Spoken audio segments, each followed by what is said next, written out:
Diketahui bahwa Paus Fransiskus, pemimpin Gereja Katolik Roma, dilaporkan meninggal dunia dalam usia 88 tahun pada Senin 21 April hari ini. Hal ini diumumkan oleh Kardinal Kevin Farrell, Camerlengo Vatikan, pemegang wewenang administratif Vatikan saat tahta suci kosong.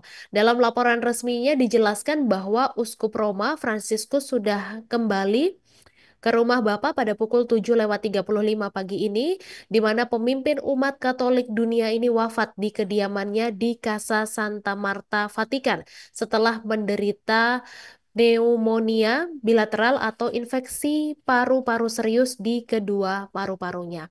Dan setelah Paus Fransiskus wafat, serangkaian prosedur suci tradisional dan administratif dijalankan oleh Vatikan sesuai dengan aturan Gereja Katolik Roma. Kemudian Tribuners, untuk siapa kandidat pengganti dari Paus Fransiskus ini? Jadi ada beberapa kandidat terdepan untuk menjadi paus berikutnya yang dirangkum dari beberapa sumber. Yang pertama, Kardinal Luis Antonio dari Filipina, di mana dia sudah lama menjadi Papa Billy terkemuka di antara para pengamat dan bandar taruhan Vatikan, dan jika terpilih dia akan menjadi paus Asia pertama dan paus pertama yang benar-benar fasih berbahasa Inggris dalam sejarah. Ia juga dikenal kritis terhadap perlakuan gereja terhadap kaum LGBT dan umat Katolik yang bercerai dan menikah lagi. Kemudian yang kedua ada Kardinal Peter Turkson dari Ghana yang berusia 76 tahun yang merupakan sarjana Alkitab multibahasa. Kardinal Peter Turkson, di mana dia digambarkan sebagai sosok yang menawan dan bertutur kata lembut dan sudah lama dianggap sebagai kandidat terdepan, namun pandangannya yang relatif liberal tentang homoseksualitas, ekologi, dan keadilan sosial membuatnya berselisih dengan beberapa kardinal dan uskup di negaranya sendiri. Kemudian ada yang ketiga, Kardinal Peter Erdo dari Hungaria, Tribuners, yang sudah lama menjadi tokoh penting dalam politik gereja kontemporer. Ia adalah seorang sarjana dan intelektual pemenang penghargaan, bahkan saat ini dipandang sebagai pilihan konsensus yang potensial. Dan sebagai seorang konservatif, Erdo sebelumnya menentang praktik umat Katolik yang bercerai atau menikah lagi untuk menerima komuni kudus. Kemudian yang keempat ada Kardinal Pietro Parolin dari Italia, di mana dia sudah bertugas di Vatikan selama 11 tahun dan menjadi kandidat yang paling dinominasikan menggantikan Paus Fransiskus. Parolin dianggap moderat secara politik dan juga menghabiskan karirnya dengan berpartisipasi dalam sayap diplomatik Vatikan. Dan yang kelima, Tribuners, ada Kardinal Wim H dari Belanda. Dia adalah seorang mantan dokter medis yang dianggap sebagai salah satu kandidat terdepan yang paling konservatif.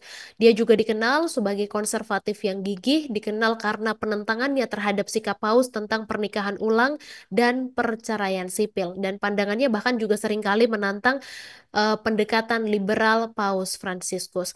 Kemudian yang keenam ada Kardinal Fridolin Ambongo Besungu dari Republik Demokratik Kongo, di mana dia dikenal karena sikap konservatifnya terhadap doktrin gereja. Dan juga dikenal karena sikap konservatifnya terhadap doktrin gereja, Ambongo Besungu sudah menjadi kritikus vokal ajaran liberal Paus Fransiskus khususnya pada isu LGBT.